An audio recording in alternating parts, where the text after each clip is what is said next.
What is up, everybody? Welcome to DFS by the Numbers. This is my full card breakdown and prediction video for UFC Nashville. We have Tallison Teixeira going against Derrick Lewis, and we are back after a 1 week break, and I'm looking forward to getting right back into it. Had my best night of the year at UFC 317, gaining almost 10 units on the night, and looking to keep the ball rolling. Not the best card in the world, but hey, we got fights, and I think we're going to get a lot of violence on this card. I do want to apologize for the voice tonight, or today, or whenever the hell you're watching. Came down with the laryngitis over the weekend. Just a bad case of the laryngitis. Voice is kind of giving out. Throat's killing me. Terrible cough. It's bad. But wanted to get on here and get it out of the way. Going to try to get through this a lot quicker than usual. And I know what you guys are thinking. Oh, he gets sick all the time. And you're right. I get sick all the time. And I'm working on changing that. I'm going to do some new things. And hopefully that doesn't happen anymore, because it's like every week. It's every week I come down with something. Laryngitis, COVID, chlamydia. It's always something health related with me. So I'm gonna try to fix that. But before we get into the video, if you guys could do me a favor, like the video, subscribe to the channel, leave me a comment. All three of those things, they're free and they go a very, very long way. If you guys want to support me more, check out dfsbythenumbers.com. I have a bunch of new things coming in the very near future, and we got to shout the winner from last week's 2 weeks ago's contest. We got my guy Rex Lee. The correct answer was 30 significant strikes between Topuria and Oliveira, and Rex Lee commented 29. There was a tie, but Rex Lee was the guy that commented first. So Rex, if you're watching this, hit me up on Twitter or Instagram with your PayPal or Cash App, and I will get you your winning, sir. Congrats. It was a great guess, and it was a great fight. All right, with all that out of the way, guys, I say we get into it, and we're going to start with the first fight of the card. We have Fatima Kline going against Melissa Martinez. We got Fatima Kline, who's minus 1,200. Melissa Martinez is sitting as a plus 800 underdog. And yeah, Fatima Kline is the biggest favorite on a card full of big, giant favorites. I mean, it's been like this the last couple cards. Like, we have a lot of massive favorites, and it's even worse on this card. I think we have like 4 or 5 favorites who are like minus 700 or wider, and this is one of them. And the reason that is because Fatima Kline is probably one of the best prospects in WMMA right now. I think she's very good. She's still very young, at 25 years old. Her striking is really good. She comes from a grappling background, BJJ black belt. Her main training partner is Erin Blanchfield. I even think they're dating.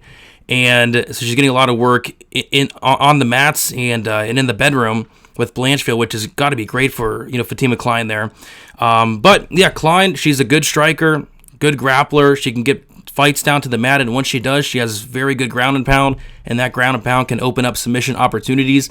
7 wins, 4 of them do come inside the distance. But if you go and watch her fights, it's like every single fight she's in, outside of the Jasmine fight, where she took the fight on short notice up a weight class, she's getting into dominant positions. She's getting close to finding finishes, and I think the finishes will start to come for Fatima, and it did come. It did come in her last fight, her UFC debut against Dudakova, where she got on top of Dudakova, and she broke her. Now she's going against Melissa Martinez, who got out-grappled by Elise Reed, and that's really what all needs to be said.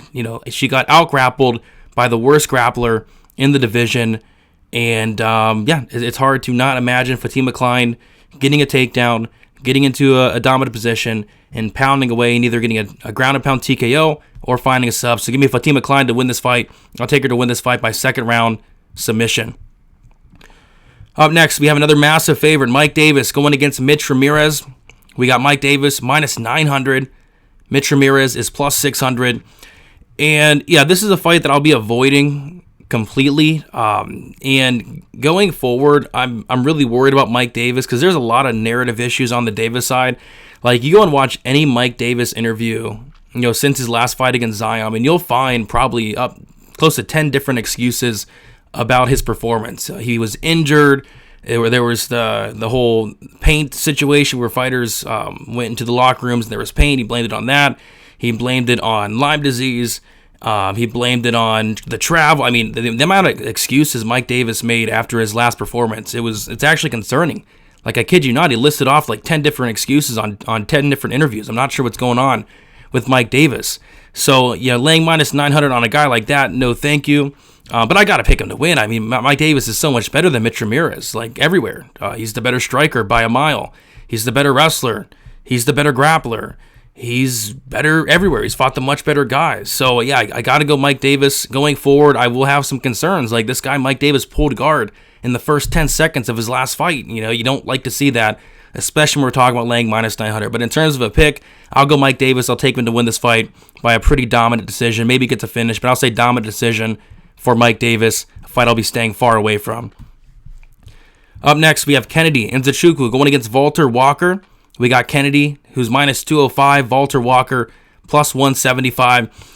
And yeah, this is a very good fight. This is a very good fight. It's one of the more competitive lined fights on this card with massive favorites, which is nice to see.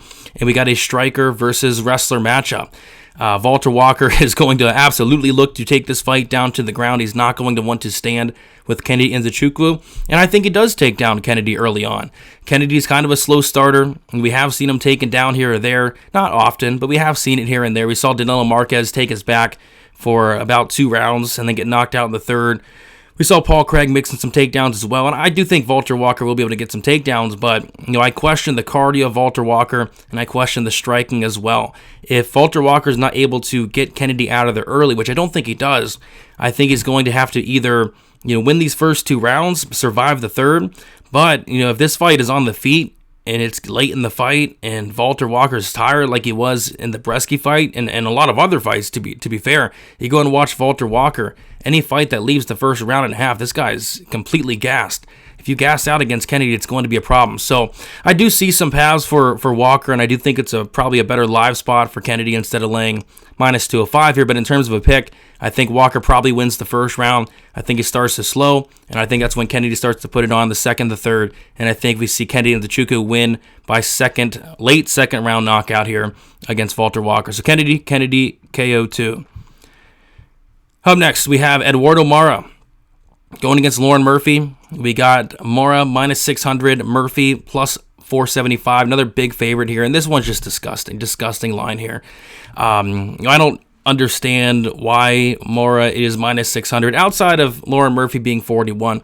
And also on top of that, Murphy's not fought in like 2.5 years. And the last time we did see her was against Jessica Andrade, and Jessica Andrade absolutely destroyed her over the course of 15 minutes. But, Moura is not a fighter I'd want to lay anywhere near minus 600 on. I don't think she has the best cardio. She's extremely low volume on the feet. And Lauren Murphy typically, she is hard to take down. 70% takedown defense for Murphy. So I'm going to pick Moura here to win by decision, but I just don't see in what world she looks anywhere minus 600. But I'm also not taking Murphy. This is confirmed to be her retirement fight. She's not fought in 2.5 years. Who knows what the hell she's been up to. Give me Eduarda by decision. Up next, we have Chidi Njokuani going against Jake Matthews. We got Chidi Njokuani minus 160. Jake Matthews is plus 140. Probably one of the more intriguing fights on the entire card to break down here. We got Chidi Njokuani as the favorite, Jake Matthews as the dog here. And the thing about Chidi Njokuani is he's a very good fighter when things are going his way. When Chidi's in the driver's seat, when he has to battle no adversity, when he's not forced to wrestle, to grapple, when Chidi's able to dictate how the fight takes place, where the fight takes place. Chidi's a very tough guy to deal with. But the thing with Chidi is if this guy, Chidi, has to battle any adversity whatsoever, if he gets tired, if he gets grappled, if he gets hurt, Chidi's looking for the door and looking for it quickly. Chidi Njokuani's been finished in 8 of his losses, 5 by knockout, 3 by submission. I've seen Chidi quit on multiple different occasions. If you can get on top of Chidi, he'll quit. So Jake Matthews as a dog here, he has a very clear path. If you're Jake Matthews, get the fight down to the ground, you win it easily. We saw Albert Duraev take down Chidi in the first round, and Chidi had nothing left in the last 10 minutes of the fight. Ended up losing to one of the worst fighters to ever step foot in the welterweight or the middleweight division, in Albert Duraev, right? So, but the problem with Jake Matthews is this guy's so hit or miss. Sometimes he'll show up, he'll look like $1 million. Sometimes he'll show up and look awful and fight dumb. And if Jake Matthews fights dumb here and strikes with Chidi at range for 15 minutes, I don't like him in that type of matchup. But if Jake Matthews wrestles at all, like I'm talking even one or two takedowns, like that probably is enough to beat Chidi. Another thing I want to mention here is Chidi Njokuani is not a welterweight. This guy's 6'3".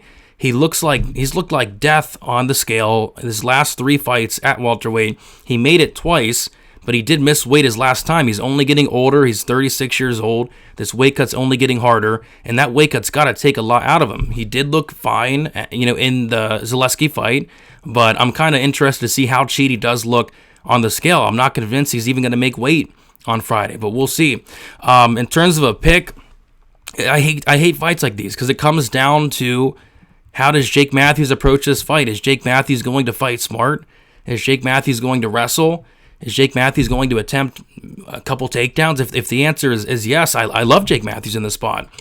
If the answer is no, Jake Matthews is going to test his striking against Chidi for 15 minutes. I don't like Jake Matthews in that fight. So I'll take Jake here as a dog. I don't love it, and I don't know if I'm going to bet on this fight. I do want to see weigh-ins, but I'll say Jake Matthews does mix in some takedowns, and if he does that, I actually think he could finish Chidi. I just have not liked what I've seen anytime Chidi's ended up on bottom, especially if the fight is late, really at all. If Chidi ends up on bottom, the fight's probably going to be over, really no matter who he's fighting. So Jake Matthews, black belt, he has the tools. Will he use it?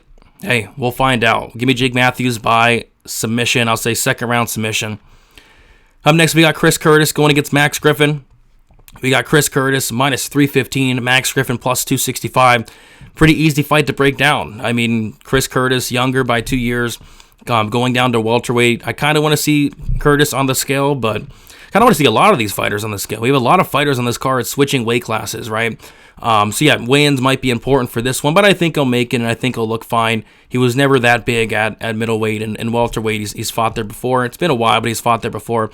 But yeah, I like Curtis here. I just think he's the better striker. Simple as that. It's a fight that will take place at standing. Max Griffin's not going to take down Chris Curtis. Curtis has elite takedown defense. Curtis has never even, I don't think, attempted a takedown. We're going to get 15 minutes of striking, and Curtis is going to be higher volume. Curtis is going to have more power. Curtis is going to have more tools in the feet. I mean, Curtis just went head-to-head with Roman Kopylov, 14 minutes and 59 seconds into the fight, and that fight was close. That fight was competitive up until he got head kicked and knocked out there. But yeah, Curtis was having a lot of moments against Roman Kopylov, and he actually looked to be turning the tables in that second round. Kopylov did catch a second win in the third, but yeah, Curtis looked good for a lot of that fight, right? So yeah, I got to go Curtis here. The line, it's wide. It's certainly wide, especially for how I see this fight playing out, because it is probably like a Curtis decision, and it is going to go into the hands of the Crooked Club judges, but I think Curtis should get it done. Curtis by decision for me. Up next, we have the 1-800-GAMBLER fight of the week. This fight is 1-800-GAMBLER, and if you bet on this fight, you need help. Junior Tafa versus Tuco Tokkos. We got Tafa minus 160. Tuco Tokkos is plus 140. We talked about fighters going to different weight classes. Junior Tafa is going to be cutting down to light heavyweight. And what you're going to hear all week is Junior Tafa looks in phenomenal shape. And he does. But I want to warn people, looking in phenomenal shape, which he does, it's not going to help you be a better fighter, right? It's not going to help his trash ground game. I mean, his ground game is probably the worst ground game in the light heavyweight division, Junior Tafa. Like, if Tuco Tokkos gets down Junior Tafa, it could be very, very bad news very quickly. I mean, just go back and watch Tafa's last fight against Sean Sheriff. And I know Sheriff took that fight on short notice, and Tafa, wasn't really preparing for Sean Sheriff. And Sheriff took him down at the end of the first, and if there was like a couple more seconds, the fight was over. So, but you got Tuco Tokkos on there. Tuco Tokkos, he is a brown belt, but I don't know, man. I mean, the Tuco Tokkos is just he's not good. He's not a great fighter. So the only way I see this fight playing out is Tafa probably getting a knockout. I think Tafa cutting down to light heavyweight, his cardio is going to probably look better, you got to imagine. And he probably is going to have the better cardio here against Tuco Tokkos, who does not have good cardio. But yeah, if I'm laying minus 160 on Tafa, which I never would, and Tokkos does get on top of Tafa, like I would be, sweating my balls off. But, Tuco Tokkos, I just can't rely on him to wrestle. I can't rely on him to get the fight down to the ground. I can't rely on him to do really, really anything. So I'm going to pick Junior Tafa by default, but I hate it. I hate this fight from a betting standpoint, from a pick standpoint. It should be hilarious. Like, somebody's probably getting served, whether it's Tokkos getting on top and finding a finish, or if it's Tafa brutally knocking out Tokkos, and that's kind of where I'm leaning. Tafa with a brutal knockout in the early going. So I'm going to take Junior Tafa to win by first round knockout. Up next, we have another very hilarious fight. We got Vitor Petrino going against Austen Lane. We got Petrino minus 700, Austen Lane plus 500, and yeah, it's bad, man. I mean, Austen Lane, you got to start to feel bad for the guy. You know, this guy's played football. This guy went into the NFL, and, you know, this guy probably already had how many concussions coming into fighting, and now you add about six more. I mean, and with Austen Lane, not only is he getting knocked out, he's getting knocked out in the most brutally hilarious ways you'll see. It's like Johnny Walker type level. Like, this guy will just fall face first in the canvas. Like, I mean, this guy is just getting destroyed in there. When he's getting knocked out very badly. And you gotta wonder, like, how much longer are we gonna have to see this? It's kind of sad to watch. 37 years old, Austen Lane, years and years of getting hit in the head in football, and now he's getting knocked out by these big heavyweights. And by the way, I'm going to have to fire my stats guy, because this is not at light heavyweight. This is going to be at heavyweight, right? Vitor Petrino is coming up a weight class here to heavyweight. So again, I will be contacting my new stats guy, and he will be getting his walking papers there. All right, but yeah, heavyweight fight. Petrino's coming up. It's Petrino for me. Petrino, I actually think, is a good fighter. I know people are hating on him a little bit. 0-2 skid, last 2 fights. Submission loss to Anthony Smith. Knockout loss to Dustin Jacoby. I think both Anthony Smith and Dustin Jacoby would beat Austen Lane. I think most guys would beat Austen Lane, to be honest. So give me Vitor Petrino. I think he knocks out Austen Lane. I think it's in hilarious fashion. And hopefully they don't let Austen Lane back in the cage, because, again, it's getting very tough to see. Did you guys know that Austen Lane actually legally changed his name to Dewan Lane? It's not good. That's signs of that's early signs of CTE. You know, changing your first legal name, it's probably signs of some CTE kicking in. Austen Lane, kind of worried about him, and I'm worried for him in this matchup. But hopefully this is the last time we see him in there. Give me Vitor Petrino by first round knockout. Next up, we have Morgan Charriere going against Nate Landwehr. We got Morgan Charriere. He is 29 years old. Landwehr 37. We got a lot of older fighters on this card. I made a tweet about it. Like, we have Laura Murphy 41. We got Chidi and Njokuani 36. Curtis and Griffin 37 and 39. Even Tokkos 35. Lane 37. Landwehr 37. We'll talk about Derrick Lewis. He's in his 40s. Stephen Thompson's in his 40s. We got a lot of older fighters on this card, right? And Landwehr is one of those guys. This is a fight that I like it, but I don't like it. Like, I love Nate Landwehr fights. I love watching him fight. I love his post-fight interviews. But if I'm the UFC matchmaker, I would give him a better matchup than this. Like, this is not an easy matchup for Nate Landwehr at all. I would give him a much more fun, much more winnable matchup. I'm not saying he can't win the fight. I think he can. I just think Morgan Charriere is a lot better than Nate Landwehr. I think he's just a lot more skilled everywhere in the fight. But Nate Landwehr is going to be outskilled in a lot of fights, and he has been. And as long as he's not getting finished like he has been, he's going to fight competitively, and he's going to be in there. This guy has that dog in him, and you got to like guys like that. But I don't know. Morgan Charriere's, he's 32 fights, only been finished once. Morgan Charriere's not really going to slow down, maybe a little bit down the stretch, but he's not going to slow down to an extent of like Ludovic Kline, like when Ludovic Kline did, like David Onama did. Guys completely gassed out. So yeah, I just think Morgan Charriere is the better fighter, the more technical striker, better tools on the feet. I think he can potentially mix in takedowns as well. He's an underrated grappler, so I like Charriere here. I don't like the minus 260 at all. Like, this is a fight that's probably going to be competitive. It's going to be a hometown fight for Nate Landwehr. So this fight does go to decision, and even if Morgan wins it, like, the judges could easily give it to Nate Landwehr in like a robbery type decision. And Morgan Charriere has been on the wrong side of a lot of split decisions. So, but yeah, I'll take Charriere to win this fight. I'll take it to win by decision. Hate the line, but I hate most lines on this card. Up next, we have probably my favorite fight on the card. It is Steve Garcia going against Calvin Kattar. We got Steve Garcia minus 125. Calvin Kattar is plus 105. And yeah, I'm looking forward to this one. I'm a big fan of Steve Garcia. This guy's been on an absolute roll. You know, I've cashed so much on this guy, and his under 1.5 props, they just keep printing.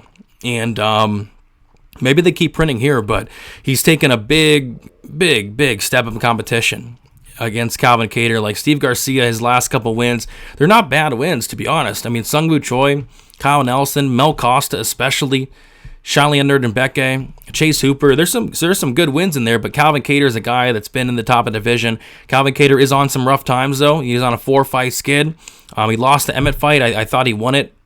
He got injured against Arnold Allen, got grappled against Aljamain Sterling, and then got kind of outclassed against Yusuf Zalal in the first 2 rounds there. But I don't want to completely count out Calvin Kattar. You know, this is going to be a fight that Kattar can absolutely win. You know, Steve Garcia is not going to try to run away like Yusuf Zalal did for 15 minutes. Steve Garcia is going to bite down on his mouthpiece and swing his dick a little bit, and Calvin Kattar is going to oblige. One big thing I want to mention is although Calvin Kattar is 37 years old, he's durable, and he's shown no signs of not being durable. He's never been knocked out in, over 30 fights. He's never even been dropped in over 30 fights. And then you have Garcia, who Garcia's been dropped and hurt a lot. Like, I think people forget, like, even in fights where Garcia's winning, he's getting dropped. Like, Charriere and Becke dropped Steve Garcia in that fight in the first round. We saw Maheshate drop Steve Garcia in the first round, and then Steve got back up, and then Maheshate knocked his lights out in a minute.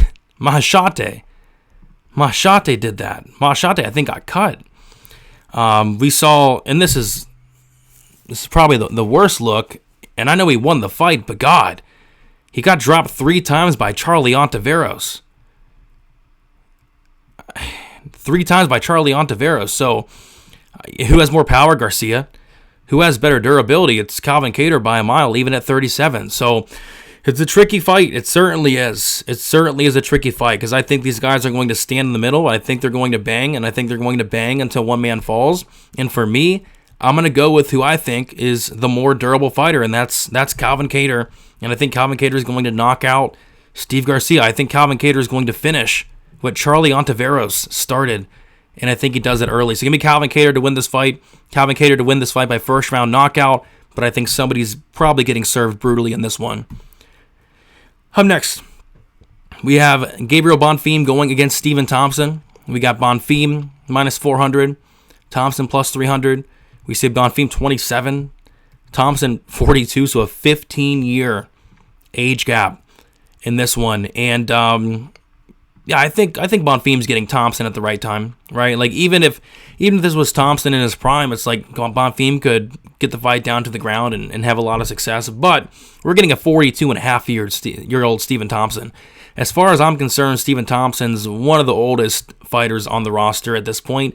He's the oldest fighter on this card, which is one of the oldest cards of all time.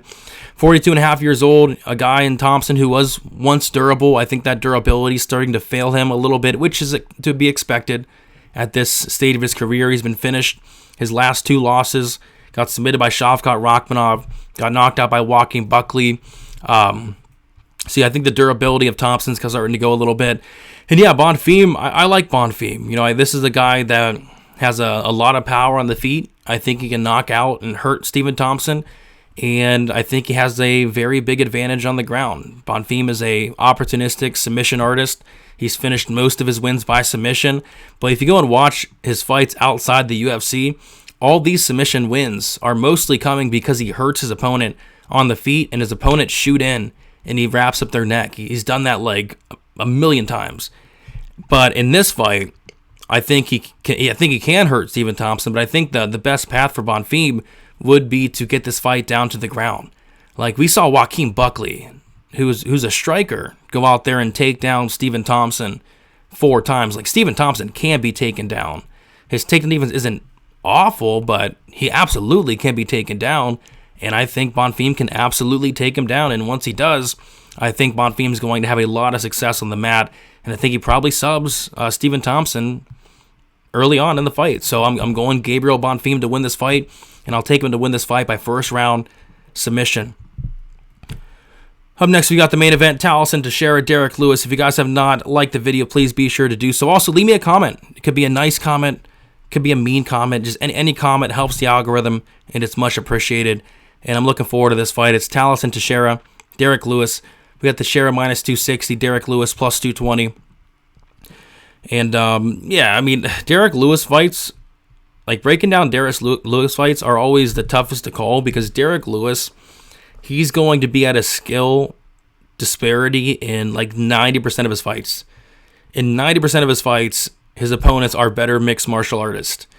Derrick Lewis is good at pretty much one thing and one thing only, and he's got almost 30 wins doing that. And that one thing is being a very hard hitter. Being a very, very hard hitter, which he is. So, yeah, I think Teixeira is a lot better than Derrick Lewis. He's a BJJ black belt. You know, he's grappled before. You know, this is a guy, Teixeira, who's 6'7", 83-inch reach, great volume, great knees, elbows, ton of power in Teixeira. And you got Derrick Lewis who hits hard. The only thing I'll say about Teixeira and why I'm not laying minus 260 is because he is hittable. You know, going back and watching his Dana White's Contender Series fight against Arthur Lopez? Yeah, Arthur Lopez, who's a very undersized heavyweight. I don't even think Arthur Lopez is a heavyweight. But Arthur Lopez was landing clean on Teixeira multiple times. And Teixeira did show that he had a good chin. But if he eats clean shots against Lewis, there could be some serious issues. But yeah, I think it's Teixeira here. I think Teixeira probably lands something early. I think Teixeira is the much more durable fighter at this stage of their careers. Derrick Lewis, 12 losses. I'm guessing like probably 9 of those have came inside the 9 of those losses for Derrick Lewis have come inside the distance. I think Teixeira probably finishes Lewis, and I think it's early in the first round. Teixeira's not seen the second round yet, and I don't think that's going to change here. I think once Lewis feels that power, he's probably going to look for a way out, and Teixeira's very aggressive, especially when he has you hurt. So give me Teixeira to win this fight. Teixeira to win this fight by first round knockout. And there you guys have it. Thank you so much for watching. Again, if you guys can do me a favor, like on your way out, subscribe as well. Leave me a comment. Check out dfsbythenumbers.com. That's where you'll find all my other content. I have 2 bets locked in for this week, and looking at a couple more. Looking at a couple money lines. Looking at a couple props. Maybe a parlay. We'll see. But yeah, looking forward to this card. I think it's a fun card. I think it's an underrated card, and I think it's going to deliver in Nashville. So guys, best of luck. Enjoy the card, and we'll talk to you soon. See you later.